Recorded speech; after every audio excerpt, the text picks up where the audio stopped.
Bagaimana bisa dalam persidangan Tom Lembong tidak ada hasil audit? Kita bukan membela Tom Lembong, tetapi kita membela secara hukum. Dalam arti, kita boleh menuduhkan seseorang terlibat suatu tindak pidana apabila ada alat buktinya. Jangan sampai menimbulkan peradilan sesat. Tiada pidana tanpa kesalahan. Kesalahan Tom Lembong apa di sini? Jaksa, tolong Pak Jaksa, jangan asal-asalan dalam sidang Tom Lembong ini. Saya akui jempol kepada Pak Hakim yang mengakomodir kepentingan penasehat hukum daripada Tom Lembong, yang meminta agar hasil audit BPKP ditunjukkan di dalam persidangan. Hakim itu adalah hakim yang tegas. Kalau kemudian nanti hasil audit BPKP-nya tidak ada, maka selayaknya Tom Lembong harus diputus bebas demi hukum. Assalamualaikum warahmatullahi wabarakatuh. Sahabat Question TV, jumpa lagi dalam Perspektif Hukum. Kali ini kita akan ngomong bagaimana kasus persidangan Tom Lembong. Saya katakan Tom Lembong ini bisa dikatakan korban kebiadaban politik oleh elit-elit politik di Republik ini. Bayangkan Tom Lembong sampai hari ini tidak ada bukti audit BPKP soal keterlibatan Tom Lembong menerima dana atas kasus yang menjeratnya. Dia diduga memperkaya diri, tetapi rekening duit masuk ke rekening dia tidak ada bisa dibuktikan. Pengacara Tom Lembong Amir Yusuf Amir sudah mengatakan bahwa sudah meminta kepada hakim agar bukti audit BPKP tentang keterlibatan Tom Lembong menerima aliran duit, jaksanya penuntut umumnya tidak dapat menghadirkan audit BPKP. Kemarin tanggal 20 Maret sudah diminta sebelumnya, pada persidangan sebelumnya pengacara Tom Lembong Ari Yusuf Amir mengatakan, "Yang mulia, kami meminta untuk dihadirkan audit BPKP." Ya, pertama kita betul-betul kaget tadi ya ketika dimulai persidangan ternyata rekan-rekan jaksa penuntut umum tidak membawa salinan BPKP sesuai dengan keputusan Majelis Hakim minggu lalu. Karena kemarin minggu lalu sudah diperintahkan secara tegas untuk dibawa minggu ini. Itu menjadi spekulasi kita, apakah benar-benar ada audit BPKP tersebut, apakah belum selesai, atau ada apakah dengan audit tersebut. Pada saat persidangan kemarin 20 April, jaksa penuntut umum tidak dapat menunjukkan audit BPKP tentang keterlibatan dugaan rekening uang masuk ke rekening Tom Lembong. Jadi apakah begini model persidangan kita? Sejak dulu saya katakan bagaimana seorang Fahri Hamzah mengatakan di depan publik, nanti pasca Pilpres akan ada calon tersangka dari golongan Anies Baswedan. Dengan enteng dia mengatakan begitu. Yang tersangka setelah Pilpres ini namanya Anies Baswedan dan Muhaimin.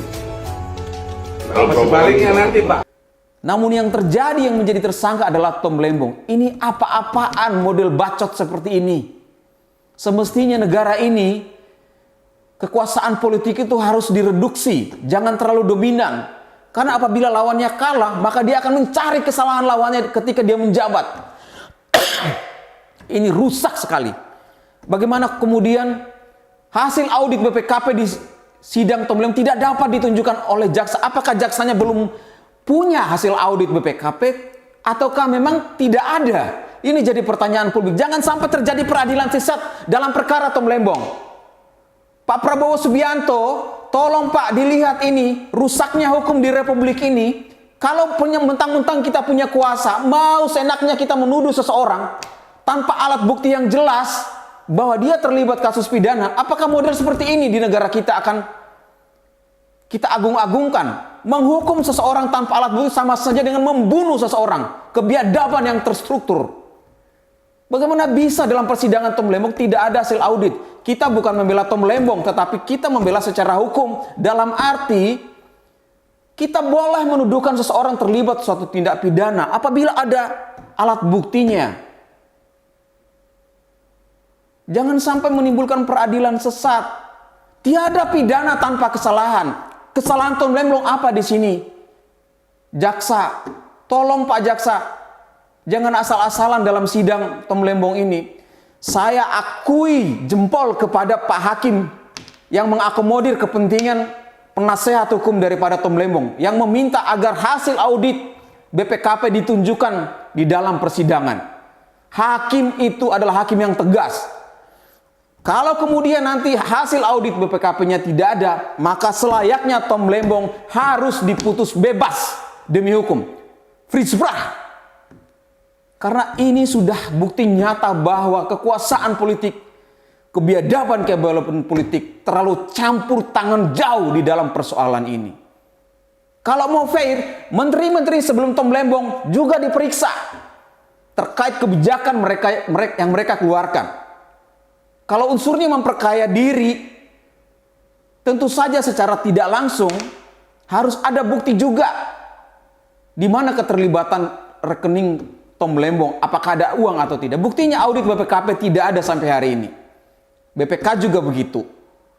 Jadi apa? Peradilan seperti apa ini? Ya Tuhan, peradilan di Republik ini sudah semakin hari semakin hancur. Sekali lagi, bukan pada tempatnya kami membela Tom Lembong. Bukan. Tidak ada kepentingan apapun. Tetapi kita ingin peradilan di negeri ini seterang-terangnya. Bukti dalam perkara pidana itu harus lebih terang dari cahaya. Ini sudah berlaku umum ungkapan seperti itu, bahwa bukti dalam perkara pidana itu harus lebih terang daripada cahaya. Bagaimana bisa kita menuduhkan seseorang melakukan perbuatan pidana, sementara aliran dana yang dia terima, dugaan korupsi, memperkaya diri sendiri, dia tidak pernah bisa dibuktikan oleh jaksa. Untuk hakim yang menyidangkan kasus Tom Lembong, sekali lagi, semoga Anda dilimpahi rezeki kesehatan supaya Anda bisa menegakkan hukum dalam kasus yang menimpa Tom Lembong. Kita tidak ingin di negara ini siapapun juga menjadi objek kriminalisasi atas kebiadaban kekuasaan yang sungguh sangat kejam. Kami berharap hukum dalam kasus Tom Lembong ini benar-benar ditegakkan, tidak boleh tebang pilih, tidak boleh karena dia adalah lawan politik sehingga dia harus dipenjara. Sekali lagi, penjara adalah obat terakhir. Penjara adalah satu-satunya hukuman terakhir. Tapi kalau itu tidak ada bukti, lebih baik dibebaskan. Lebih baik membebaskan 1000 orang yang bersalah daripada menghukum 1 orang yang tidak bersalah. Terima kasih. Semoga ini menjadi perhatian penegakan hukum di Republik ini. Assalamualaikum warahmatullahi wabarakatuh.